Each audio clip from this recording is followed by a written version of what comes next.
Alors, Monseigneur Moreau, vous avez demandé à ce qu'une quête spéciale soit faite dans les églises en fin de semaine prochaine. Oui, c'est ça, le 24 janvier. Devant toute l'ampleur du drame qui se vit à Haïti, je crois qu'on ne peut pas se montrer insensible. On voit comment il y a là un peuple qui était d'ailleurs d'avance un peuple qui vivait des situations difficiles, dans la misère, beaucoup de souffrance, et là, avec ce cataclysme nouveau qui s'ajoute, et c'est impossible que ces gens-là puissent s'en sortir seuls, hein, quand on sait que c'est leur capitale, Port-au-Prince, de 2,5 millions à peu près de population, qui est détruite. Ça veut dire que c'est tout le nerf social, politique et tout ça, et économique qui est en fait détruit dans le pays. Alors, c'est une façon de montrer notre solidarité avec eux. Et aussi, je veux dire, je pense qu'il y a beaucoup de liens, là, je ne saurais pas tout les décrire, entre Haïti et le Québec. Il y a quand même beaucoup d'Haïtiens au Québec. Ici même, dans le diocèse, on a quelques Haïtiens à la Pocatière. Je pense à une religieuse, sœur Marie-Jocelyne Savaille, je vais présider sa profession solennelle le même dimanche, le 24, chez nos sœurs visitandines. On a aussi des Québécois qui travaillent à Haïti, même quelques personnes du diocèse. Du moins, moi, je pense à une petite cousine, Solange Pelletier, qui est sœur de Saint-Joseph de Saint-Vallier, qui travaille à Haïti. Et il y a beaucoup d'autres Québécois, des rédemptoristes, des Oblats de Marie-Immaculée. Enfin, il y a beaucoup de liens là avec l'Église et le peuple d'Haïti. Puis vous, personnellement, vous êtes un peu touché aussi d'une certaine façon parce que vous avez vécu un tremblement de terre aussi. C'est ça. Oui, parce que j'ai vécu justement un tremblement de terre le 23 décembre 72 alors que j'étais à Managua, au Nicaragua. Et c'est un tremblement de terre qui avait même été sur l'échelle Richter, qu'on appelle plus fort que celui d'Haïti, 7,6, mais qui a détruit beaucoup, toute la capitale, mais une capitale beaucoup plus petite. Donc on avait eu, nous autres, environ 10 000 morts, environ 25 000 blessés. Et j'ai pu travailler avec après le tremblement de terre avec l'équipe médicale d'intervention rapide de l'armée française. Ils sont arrivés le 26 décembre avec un hôpital complet sous tente. Et j'ai travaillé avec eux comme interprète, ce qui m'a même permis d'accompagner les médecins à faire des accouchements aussi, tout ça, parce que la vie continue, même s'il y a beaucoup de blessés et de morts. Donc, pour moi, c'est sûr que les images que je vois, ça vient éveiller beaucoup de souvenirs de ce que j'ai vécu en 72. Et en même temps, ça me rappelle comment là-bas les gens avaient réagi. Moi, ce qui m'avait frappé, c'est que je me disais, si on était au Québec, on en entendrait-il des lamentations de gens se disant, mais qu'est-ce qu'on a pu faire au bon Dieu pour que ça nous arrive, et des discours comme ça. Là-bas, je peux dire, j'ai rien entendu de ça. Ce que j'entendais plutôt, c'est les gens dire, bon, nous sommes éprouvés, nous sommes dans la misère, mais nous pouvons dire que Dieu est avec nous, il sait qu'on a besoin de lui. La nature a frappé, mais Dieu va nous aider à nous relever. C'était ce réflexe-là très différent de nous.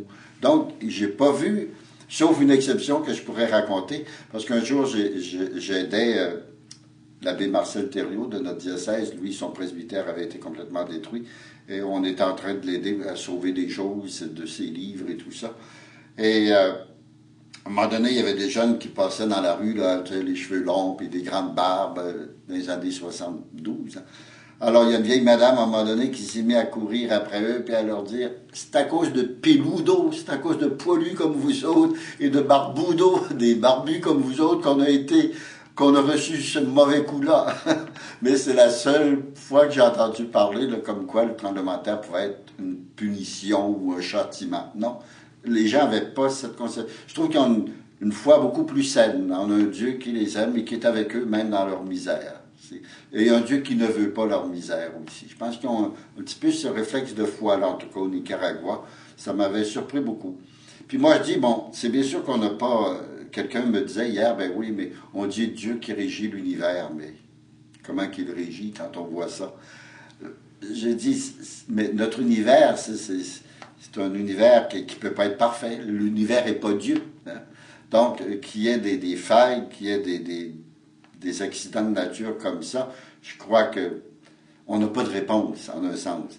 Mais moi, au niveau de la foi, ma réponse, c'est de dire, ma foi ne met pas la foi ne met personne à l'abri d'épreuves ou de difficultés, mais je pense que celui qui a la foi sa foi le protège en toute épreuve et en toute difficulté. En ce sens qu'elle lui donne la force, le courage de passer au travers, qu'elle lui donne une espérance. Hein. Et moi, ce qui m'avait frappé au Nicaragua, par exemple, combien de gens avaient beaucoup perdu de choses, mais il n'y a personne qui a cédé au découragement. Là. Je regardais, moi, à ma connaissance, il y a un homme d'affaires qui s'est suicidé à ce moment-là, qui lui, son commerce avait été tout détruit. C'est le seul, je dirais, que j'ai entendu parler de qui avait vraiment cédé au désespoir, puis on peut comprendre. Hein. Mais dans l'ensemble, les gens, non. Ils puisaient dans leur foi un courage de dire, ben, Dieu est avec nous pour se relever. Très beau, il y a de beaux mouvements de solidarité et je m'en réjouis. Hein. Je pense que ça vient révéler, des fois, nos misères viennent révéler le plus beau de l'humanité aussi, sa capacité de générosité et de partage. Alors ça, je trouve que c'est beau tout ce qui se vit. C'est dans ce sens-là que je demande que dimanche prochain, donc le 24, qu'il y ait cette collecte dans nos églises paroissiales.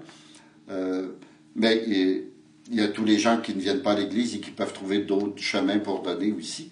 Et nous, tout ça va être remis à Développement et Paix, qui est l'organisme officiel de l'Église canadienne, et qui ont déjà, eux autres, une expertise de plus de 40 ans d'aide dans les pays étrangers.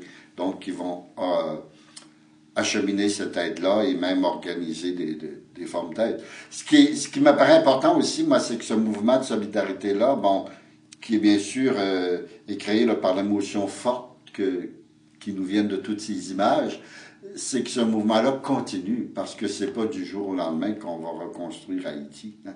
Et c'est pas du jour au lendemain que ce peuple-là va sortir de sa misère. Je me dis, ça va prendre des années. Et j'espère que ça puisse peut-être être l'occasion de refaire cette société-là sur des bases plus justes aussi. Hein. On sait comment il y a eu... Haïti a souffert des cataclysmes de la nature, mais elle a souffert aussi des abus de pouvoir au moment de la colonisation et ensuite de présidents qui l'ont exploité au lieu de la servir.